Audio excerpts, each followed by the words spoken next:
नमस्कार, मैं हूं दीपाली राणा। आप देख रहे हैं मिड कैप मंत्रा। शुरुआत करेंगे इस वक्त की हेडलाइंस के साथ।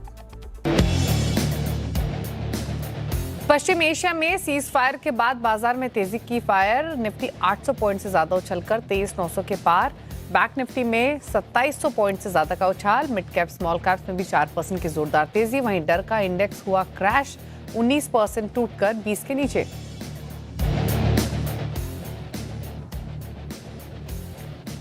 आज बिग स्टॉक्स और स्पॉटलाइट बने बाजार के लीडर। इंडिगो और अशोक लीलैंड दोनों में लगा 12% का अपर सर्किट। साथ ही L and T, Adani ports, Titan, Asian paints, OMCs में भी तेज रफ्तार। वहीं करीब 6% दौड़ा डीएलएफ।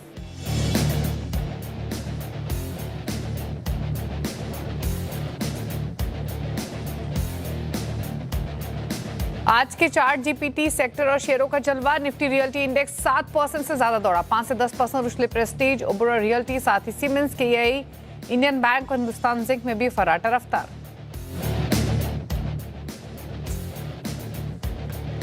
बाजार में चौतरफा खरीदारी। रियल्टी इंडेक्स के बाद सबसे ज्यादा करीब 7% दौड़ा ऑटो इंडेक्स। ऑटो में 6% से ज्यादा दौड़े मारुति, एमएनएम, टाटा मोटर्स। साथ ही एनबीएफसीज और कैपिटल मार्केट इंडेक्स भी 5% से ज्यादा ऊपर।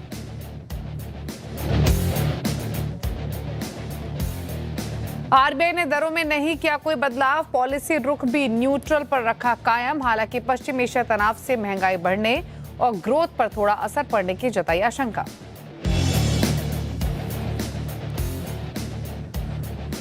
अमेरिकी कोर्ट में एसईसी का केस खारिज करने की अर्जी स्वीकार किए जाने से अदानी ग्रुप के शेयरों में लगे तेजी के पंख। अदानी ग्रीन में करीब 11% का उछाल। साथ ही Adani enterprises, Adani energy, Adani total gas में भी 7 से 8% की तेजी।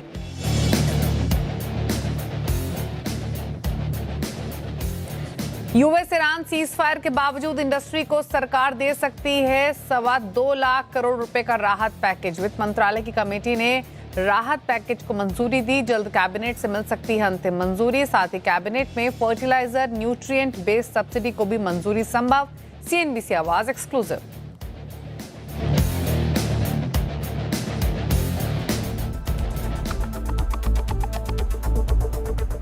आप देख रहे हैं मिड कैप मंत्रा। हमारे साथ सेमको सिक्योरिटीज के ओम मेहरा, जिनसे मिलेंगे ट्रेडिंग स्ट्रैटेजीज। लेकिन पहले लेकर आते हैं बाजार का हाल। और आज मार्केट का मूड माहौल खिला हुआ है और जो संकेत मिले हैं सीज फायर के वेस्ट एशिया में, उसकी वजह से ये तेजी इस समय मार्केट्स में देखने को मिल रही है। दिन के ऊपरी स्तरों पर भारतीय बाजार ट्रेड कर रहे हैं। Gap up opening as expected हुई, वो तेजी होल्ड हो रही है। निफ्टी 850 पॉइंट ऊपर ट्रेड कर रहा है। 24,000 की दहलीज पर इस समय कारोबार करते हुए दिखाई दे रहा है। 23,978 के एग्जिस्टिंग लेवल्स। सिमिलरली अगर आप निफ्टी बैंक देखेंगे, मिड कैप देखेंगे, तो वहां भी इसी तरीके की तेजी देखने को मिल रही है। तो अक्रॉस द बोर्ड आज मोमेंटम स्ट्रांग, पॉजिटिव बायस और वही स्ट्रेंथ हम चौतरफा देख रहे हैं। निफ्टी बैंक तो 5.25% ऊपर है। मिड कैप इंडेक्स अब 4% से ज्यादा तेज हो चला है। तो यानी गैप अप के बाद भी तेजी एक्सटेंड होती हुई दिखाई दे रही है। स्मॉल कैप इंडेक्स 650 पॉइंट ऊपर, यानी 4% से ज्यादा की तेजी यहां भी देखने को मिल रही है। क्लियरली मार्केट की ब्रेथ पॉजिटिव। आज मूड माहौल बुलिश। 2881 स्टॉक्स हैं जो कि तेजी के साथ कारोबार कर रहे हैं और 184 स्टॉक्स हैं जो कि गिरावट के साथ कर रहे हैं ट्रेड इस समय। अगर आप ओवरऑल एनएससी स्टार्ट्स देखेंगे तो तेजी का ही मूड माहौल मार्केट में देखने को मिल रहा है। अगर सेक्टोरल परफॉर्मेंस भी देखेंगे तो सभी सेक्टर्स हरे निशान में है, लेकिन सबसे ज्यादा तेजी कहां है वो पॉकेट्स आपको दिखाते हैं। आप पूरा फाइनेंशियल पैक तो इनफैक्ट 5-5.5% ऊपर है ही। निफ्टी बैंक हमने देखा, उसके अलावा Nifty financials, PSU bank index भी 5-5.5% ऊपर ही है। इसके अलावा आप देखिए रियल्टी को और ऑटो को। रियल्टी 7% ऊपर और ऑटो भी 7% ऊपर है। सिमिलर तेजी देखने को मिल रही है। बाकी सभी सेक्टर्स भी 1.5%, 2%, 2.5% तक तेज ऊपर कारोबार कर रहे हैं। दो ही ऐसे सेक्टर्स हैं जो कि पार्टिसिपेट बहुत ज्यादा नहीं कर रहे हैं आज। उसमें एक है आईटी और एक फार्मा, लेकिन ये दोनों भी हरे निशान में ही कारोबार करते हुए दिखाई दे रहे हैं। तो करना क्या है तेजी वाले ट्रेडर्स को इंडेक्स पर, पहले उस पर राय लेते हैं। ओम नमस्कार, बताइए पहले तो निफ्टी बैंक निफ्टी जिन्होंने भी तेजी की पोजीशंस होल्ड की हुई हैं, अभी यहाँ ले लें प्रॉफिट्स इंटरडे के लिए या फिर रखें अभी भी? जी, गुड आफ्टरनून दीपाली और गुड मॉर्निंग व्यूअर्स। बिल्कुल आज का सेशन न्यूज़ के हवाले से काफ़ी पॉजिटिव रहा। इनफैक्ट आरबीआई की पॉलिसी दरों में भी बिल्कुल बरकरार रखा गया, तो मार्केट ओवरऑल सेंटिमेंटल वे से पॉजिटिव है। और एक जो डर का माहौल था, जैसा कि हमने देखा कि इंडिया विक्स में जो 20% का क्रैश आया है, काफ़ी रिलीफ रैली हमें यहाँ देखने को मिल रही है। और कहीं ना कहीं 24,000 के आसपास इर्द गिर्द तो घूमता हुआ नजर आ रहा है। तो फिलहाल के लिए अभी प्रॉफिट बुकिंग कर लेनी चाहिए। बट ऑल्दो अगर पोजिशनल व्यू से अगर हम बात करें तो यहाँ पे सेंटिमेंट अभी भी पॉजिटिव बना हुआ है। 24,000 माइनर सा हर्डल है, ड्यूरिंग इंट्राडे एक अटेम्प्ट हो सकता है। बट अगर 24,000 के ऊपर यहाँ पे निफ्टी थमता है तो कहीं ना कहीं आने वाले सेशन में 24,200 250 के आसपास यहाँ पे लेवल दिखाए जा सकते हैं। बैंक निफ्टी की बात करें तो बैंक निफ्टी में अप्रॉक्स 5% की रैली है। और इसके साथ अगर हम ग्लोबल क्यूज को भी अलाइन करें तो यूरोपियन मार्केट भी काफी पॉजिटिव होते हुए दिखाई दे हैं। तो जो जितने भी फेयर फैक्टर्स थे उनमें एक रिडक्शन हमें देखने को मिला है। और प्राइवेट बैंक हो या पीएसयू बैंक में एक काफी अच्छा कंबाइंड एक इफेक्टिव रैली हमें देखने के लिए मिली है। तो कहीं ना कहीं एक माइनर सा हर्डल बैंक निफ्टी में देखा जा सकता है 55,800 के आसपास। तो अगर इसके आसपास आता है तो मुनाफा जरूर बांध ले। अभी भी ओवरनाइट पोजीशन करने की सलाह नहीं रहेगी। तो इस लेवल पे फिलहाल के लिए डे ट्रेडिंग के लिए रेंज अभी फिलहाल बहुत सीमित दायरे में रह सकता है। बट हाँ, कल के आने वाले सेशन में अगर 55,800 के ऊपर से या फिर ड्यूरिंग द सेशंस 55,800 के ऊपर अगर मार्केट थमता है तो 56,230 56,400 के आसपास एक रैली अपसाइड की रैली हमें देखी जा सकती है। ओके, स्टॉक स्पेसिफिक स्ट्रैटेजी क्या रहेगी? कुछ ट्रेड्स आइडेंटिफाई किए हैं आपने? हालांकि ज्यादातर स्टॉक्स गैप अप ही खुले, बट स्टिल कहीं अपॉर्चुनिटी दिख रही है? जी बिल्कुल, यहाँ पे जो हमने उन दो स्टॉक को सेलेक्ट किया है जिनमें अभी भी काफ़ी हेडरूम्स बने हुए हैं। तो पहला स्टॉक हमारे रडार पे है इंडस टावर। इंडस टावर काफ़ी अच्छा एक बिल्कुल एक रेंज व मोमेंटम के साथ ट्रेड कर रहा था। तो आज इसमें एक मामूली से बढ़त आज के हिसाब से अगर देखा जाए तो 3 सवा 3% की एक बढ़त हमें देखने को मिली है। बट इसके चार्ट सेटअप काफ़ी अच्छे हैं, इंपॉर्टेंट मूविंग एवरेजेस के साथ यहाँ पर वो होल्ड कर रहा है। इनफैक्ट वॉल्यूम्स में भी काफी अच्छी आप अपसर्ज देखने को मिल रही है। तो करंट लेवल से इंडस टावर्स यहाँ पे बाय किया जा सकता है। माइनर सा स्टॉप लॉस रखना है 427 का, और आने वाले दिनों में या फिर आने वाले सेशंस में 450 455 के आसपास यहाँ पे देखा जा सकता है। तो खरीदारी की सलाह इंडस स्टार में 3.25% ऊपर ये स्टॉक फिलहाल कारोबार करते हुए दिखाई दे रहा है। फटाफट से लेकर आते हैं मिड कैप्स का हाल। इंडेक्स आपने देखा 4% से ज्यादा मजबूत है, दिन के ऊपरी स्तरों पर है। बहुत सारी ऐसी पॉकेट्स है जो तेजी के साथ ट्रेड कर रही हैं, लेकिन कुछ पॉकेट्स ऐसी आइडेंटिफाई की हैं जहां पर कंपैरेटिवली तेजी ज्यादा है, जहां पर 5 7 8% तक की ऑन एन एवरेज स्टॉक्स में खरीदारी देखने को मिल रही है। शुरुआत करेंगे फाइनेंशियल पैक से ही। एनबीएफसी आप देखिए, चोला फाइनेंस 11.5% ऊपर है, 10.5% ऊपर श्रीराम फाइनेंस, एल&टी फाइनेंस 8.5% ऊपर, 8.5% ऊपर मैक्स फाइनेंशियल कारोबार करते हुए। पीएसयू बैंक्स मजबूत, जिसमें union bank, bank of India, UCO bank और बैंक ऑफ बड़ौदा है। यहाँ पर 6 से लेकर 7.5% तक की तेजी इन सभी शेयर्स में देखने को मिल रही है। प्राइवेट बैंक्स भी पीछे नहीं है। एयू स्मॉल फाइनेंस बैंक मजबूती के साथ कारोबार करते हुए आज के सेशन में 8.5% की तेजी, 8% ऊपर है बंधन बैंक, आईडीएफसी फर्स्ट बैंक 6% ऊपर, 3.5% ऊपर फेडरल बैंक कर रहा है ट्रेड। ऑटोज डेफिनेटली आज स्ट्रॉन्ग मूवर हैं, लेकिन ऑटो इंसलरी पैक से मिड कैप में जो स्टॉक शाइन कर रहे हैं उसमें अशोक लेलैंड 12.5% ऊपर, 7.5% ऊपर यूनो मिंडा, फोर्स मोटर्स 9% ऊपर और 9% ऑलमोस्ट 9% ऊपर समर्था मदरसन कारोबार करते हुए दिखाई दे रहा है। ऑयल मार्केटिंग कंपनीज काफी नुकसान हुआ पिछले कुछ सेशंस में, आज रिकवरी। एचपीसीएल 9.5% ऊपर, 7% ऊपर बीपीसीएल, आईओसी 6.5% ऊपर कर रहा है ट्रेड। कंज्यूमर ड्यूरेबल्स में भी रौनक आज के कारोबार में। एम्बर एंटरप्राइजेज 8.5% ऊपर है, 5.5% ऊपर है क्रॉम्पटन। ब्लू स्टार डिक्सन में भी 3.5 से 4.5% तक की तेजी देखने को मिल रही है। पावर शेयर्स जहां पर तेजी है उसमें अदानी ग्रीन 10.5% ऊपर, 11% ऊपर ऑलमोस्ट। सीजी पार 5% ऊपर, 5% ऊपर है बेल, और टोरेंट पार में 3.5% तक की तेजी। और फाइनली रियल्टी को लेकर आते हैं, जहां इंडेक्स ऑलमोस्ट 7% ऊपर है। स्टॉक्स देखेंगे तो प्रेस्टीज एस्टेट 9% ऊपर, 8% ऊपर है फिनिक्स मिल्स। लोथर डेवलपर्स 8% ऊपर है, और डीएलएफ में भी 7% की तेजी देखने को मिल रही है।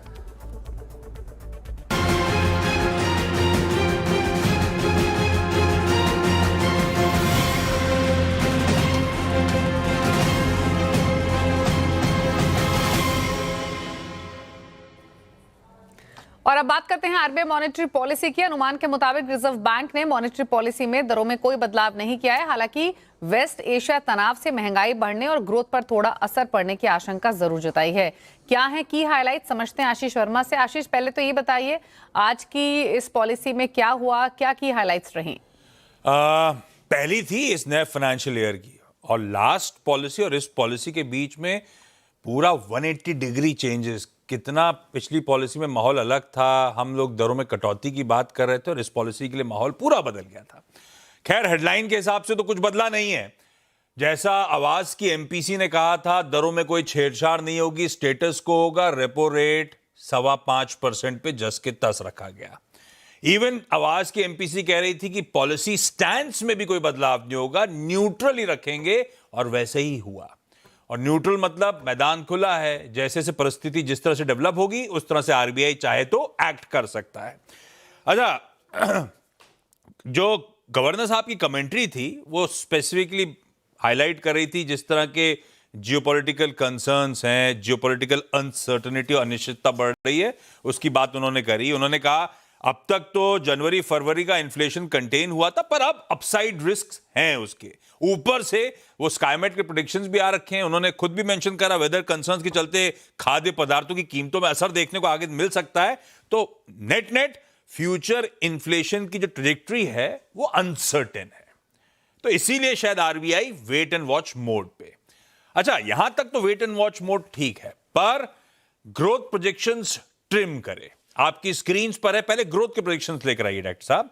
FY27 जीडीपी ग्रोथ 6.9%, FY26 के लिए 7.6% पे थी, तो एक मीनिंगफुल नॉक होगा। और इनफैक्ट इस आने वाले 2 क्वार्टर्स Q1 और Q2 में ग्रोथ धीमी पड़ेगी और शायद बैक एंडेड फाइनेंशियल ईयर के सेकेंड हाफ में हालात धीरे धीरे पटरी पे आए, इस समय का यह अजम्पशन है। ऐसे ही महंगाई आवाज की एमपीसी में मिला जुला रुझान था, बढ़ेगी, लेकिन जो आंकड़ा आया है कुछ एक्सपर्ट्स कह रहे थे 4.5% के ऊपर आया, 4.6% पे प्रोजेक्शंस महंगाई के। और महंगाई दरअसल धीरे धीरे, ध्यान रखिएगा, साल जैसे प्रोग्रेस कर रहा होगा, शायद महंगाई और तूल पकड़ती हुई आपको नजर आए। इसमें एक अजम्पशन है, एजम्पशन यह है कि कच्चा तेल, आरबीआई की रिपोर्ट, पॉलिसी रिपोर्ट कह रही $85 पर बैरल हम अज्यूम करके चल रहे हैं, और रुपया 94 टू $1 एजम्पशन लेके चल रहे हैं। जितना डिविएशन आएगा उतना ही एजम्पशन पे एक रिस्क सामने आता हुआ नजर आएगा। लेकिन यह है आपके लिए पॉलिसी, दरों में कोई छेड़छाड़ नहीं, पर ग्रोथ ठंडी और महंगाई थोड़ी सी तूल पकड़ती हुई नजर आएगी। ओके, तो ये तो तमाम की हाइलाइट्स रही। हालांकि दरों में बहुत बदलाव नहीं है, लेकिन जो स्टेटमेंट्स हैं आशीष, जैसे आपने भी कहा, बहुत इंपॉर्टेंट है। अच्छा, बैंक्स तो काफी चहक रहे हैं, हालांकि ऐसा पूरा ही मार्केट तेज है, लेकिन बैंकों के लिए भी स्पेशली आरबीआई ने कुछ राहत दी है। बैंक्स आउट परफॉर्म कर रहे हैं जब पूरा मार्केट चहक रहा है, आप सही कह रहे हो। अच्छा, 2 इंपॉर्टेंट अनाउंसमेंट्स आए थे, थोड़े से टेक्निकल हैं, पर बिल्कुल जैसे गवर्नर साहब ने कहा था, pro business, significant pro business steps हैं। पहली, उन्होंने कहा कि क्वार्टरली प्रॉफिट्स को जो आप अपने capital to risk weighted assets ratio में कंप्यूटेशन के लिए इस्तेमाल करते हो, उसमें एनपीए प्रोविजनिंग की कंडीशन अब हटा रहे हैं। समझाता हूं, थोड़ा सा टफ है, आप लोग समझिएगा। अब तक हो क्या रहा था, बैंक जो अपने क्वार्टरली प्रॉफिट्स कमाते हैं वो अपने टीयर 1 कैपिटल में, अपने CRAR कैलकुलेशंस में एज्यूम करते हैं, ऐड कर लेते हैं। उससे होता क्या है, टीयर 1 कैपिटल बढ़ जाता है और बैंक्स के पास लेंड करने के लिए और ज्यादा लीवे मिलता है। पर उसमें एक कंसिस्टेंसी टेस्ट था आरबीआई का, यानी कि आपका जो एवरेज आप प्रोविजनिंग करते हो उससे बैड लोन्स के लिए, उसमें अगर कोई मेजर डिविएशन, 25% का डिविएशन ईदर साइड आया तो आप इस विकल्प का इस्तेमाल नहीं कर सकते। वो इसीलिए था कि जो बैंक स्टेबल हैं, कंसिस्टेंट हैं, सिर्फ वो इसका फायदा उठा सकें। अब उस फिल्टर को आरबीआई ने हटा दिया है, यानी कि सब बैंक्स अपने क्वार्टरली प्रॉफिट्स को एकदम से एडजस्ट कर सकते हैं और उसका फायदा उठा सकते हैं एडिशनल लेंडिंग के लिए। यह अलाइनमेंट ग्लोबल स्टैंडर्ड्स के लिहाज से हुआ है और इसका मतलब हुआ कि बैंक्स बढ़िया तरीके से भुना पाएंगे, अच्छा है उनके लिए। दूसरा, एक और स्टेप अनाउंस करा कि जो investment fluctuation reserve additional buffer के तौर पे बनाया जाता है, हम उसको हटा रहे हैं। अब ये क्या था, एक और कैपिटल फ्री अप होने वाला मेजर है बैंक्स के लिए। बैंक्स मैसिवली इंडिया में गवर्नमेंट सिक्योरिटीज G-Secs ओन करते हैं और अगर ब्याज दरें बढ़ती हैं तो उनके बॉन्ड पोर्टफोलियोज पे धक्का लगता है, प्राइस ऑफ बॉन्ड्स गिरते हैं। उसी फ्लक्चुएशन से बचाने के लिए इन्वेस्टमेंट फ्लक्चुएशन रिजर्व रखा गया था, वो मार्क टू मार्क लॉसेस जो क्रिएट होते हैं उसका एडजस्टमेंट था।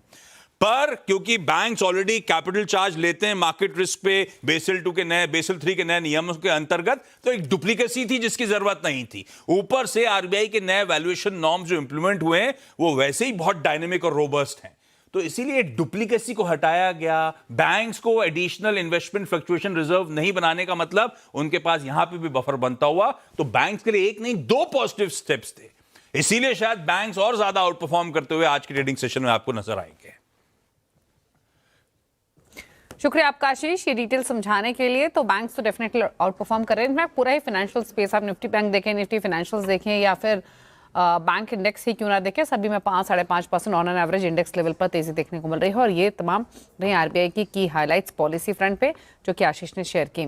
चलिए रुकना इसी के साथ एक ब्रेक के लिए, लौटेंगे तो कुछ और खबर आपके लिए लेकर आएंगे जब वापस आते हैं छोटे से ब्रेक के बाद। आप देख रहे हैं मिड कैप मंत्रा, मार्केट तेजी के साथ ट्रेड करते हुए। ज्यादातर सेक्टर्स शानदार मोमेंटम में आज के कारोबार में, लेकिन एक पॉकेट है जहां पर तूफानी तेजी देखने को मिली है और वो है अदानी ग्रुप के स्टॉक्स। दरअसल अमेरिका में गौतम अदानी और भतीजे सागर अदानी को बड़ी राहत मिल सकती है। क्या है डिटेल समझते हैं, हमारे साथ आशीष चतुर्वेदी। पूरे ही ग्रुप में अगर आप देखें तो 10-11% तक की तेजी आज के सेशन में देखने को मिल रही है। बताइए आशीष, क्या डेवलपमेंट्स हुई हैं? देखिए, सबसे पहले स्टॉक्स में देखिए जबरदस्त तेजी देखने को मिल रही है, क्योंकि अदानी समूह के लिए बड़ी राहत की खबर है। पुराना मामला था और इसका नतीजा आप देखें, चाहे अदानी ग्रीन है, अदानी एंटरप्राइजेस, पोर्ट है, पावर है, या फिर आप अंबुजा और एसीसी देखें, सब में जैसा कि आपने राइटली बताया कि बड़े मूव्स के साथ यहाँ पर आपको कारोबार नजर आएगा। दरअसल अगर आप देखें तो यूएस कोर्ट ने अदानी ग्रुप की याचिका को जो है मंजूर कर दिया है और प्री मोशन कॉन्फ्रेंस के तहत याचिका जो है यहाँ पर मंजूर कर दी गई है। अदानी ग्रुप ने एसईसी के खिलाफ यहाँ पर अर्जी दी थी और दरअसल आप देखें तो ये नवंबर 2024 के करीब का मामला है, जहां पर एसईसी ने आरोप लगाए थे कि अदानी समूह ने करीब $25 करोड़ की रिश्वतखोरी जो है ये भारतीयों के कुछ अधिकारियों के लिए की है।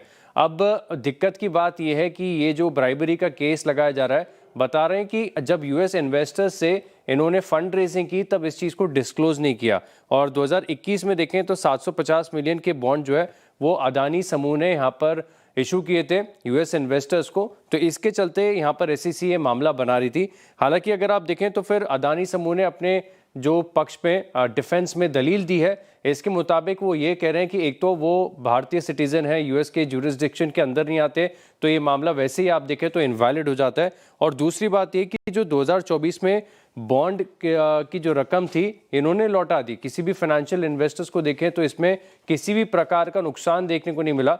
तो ये केस पूरी तरीके से नल एंड वॉइड है, ना तो यूएस के ज्यूरिसडिक्शन ना ही एसईसी के मामला के अंतर्गत ये आता है। इसी के चलते आप देखें तो यहाँ पर ये याचिका दाखिल की गई है और इसी का असर है, देखें तो स्टॉक्स में बड़ी तेजी नजर आएगी। बिल्कुल, सभी शेयर्स इस ग्रुप के तेजी के साथ ही ट्रेड कर रहे हैं और 10-11% तक का मूव इन स्टॉक्स में देखने को मिल रहा है। थैंक यू आशीष ये डिटेल्स बताने के लिए। ओम, कोई स्टॉक आप पिक करना चाहेंगे इस ग्रुप से जहां पर अभी भी पोजीशन लेने का कन्विक्शन दिखाई दे रहा हो? जी बिल्कुल, यहाँ पे अदानी एनर्जी के उस पर यहाँ काफ़ी अच्छा एक स्ट्रॉन्ग मोमेंट, ऑल्दो पूरे ग्रुप में भी काफ़ी अच्छा मोमेंटम है, बट एक माइनर सा रेजिस्टेंस यहाँ पे देखने को मिल सकता है 1080 के आसपास। एक हेजिटेशन है इस लेवल पे, बट अगर इसके ऊपर अगर ब्रेकआउट आता है तो काफ़ी अच्छा एक हमें 5 से 7% का और अप मूव हमें देखने को मिल सकता है। बट हाँ, बस इसके हिसाब से हमें जो हमारे स्टॉप लॉस रहेगा वो 1025 के आसपास रहे। इसके नीचे फिसलता है तो स्टॉक को अवॉइड करना है। बट हाँ, मोमेंटम, शॉर्ट टर्म मोमेंटम इस स्टॉक में जरूर प्ले किया जा सकता है। तो अदानी ग्रीन सॉल्यूशंस पर राय मिली 1064 पर कारोबार करते हुए।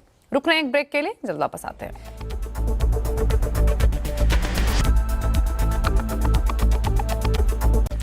आप देख रहे हैं मिड कैप मंत्रा। रुक करते हैं कुछ और खबरों की तरफ। फार्मा, फूड, पॉलीमर, कृषि, पैकेजिंग, पेंट, स्टील, मेटल जैसे कई सेक्टर्स को सरकार से बड़ी राहत मिली है। सरकार ने इन सभी सेक्टर्स को राहत देते हुए एलपीजी सप्लाई बढ़ा दी है। इससे पहले steel, auto, textile, chemical sector तक की राहत सीमित थी। और डिटेल समझते हैं इस पूरी खबर की असीम मनचंदा से। असीम, बताइए।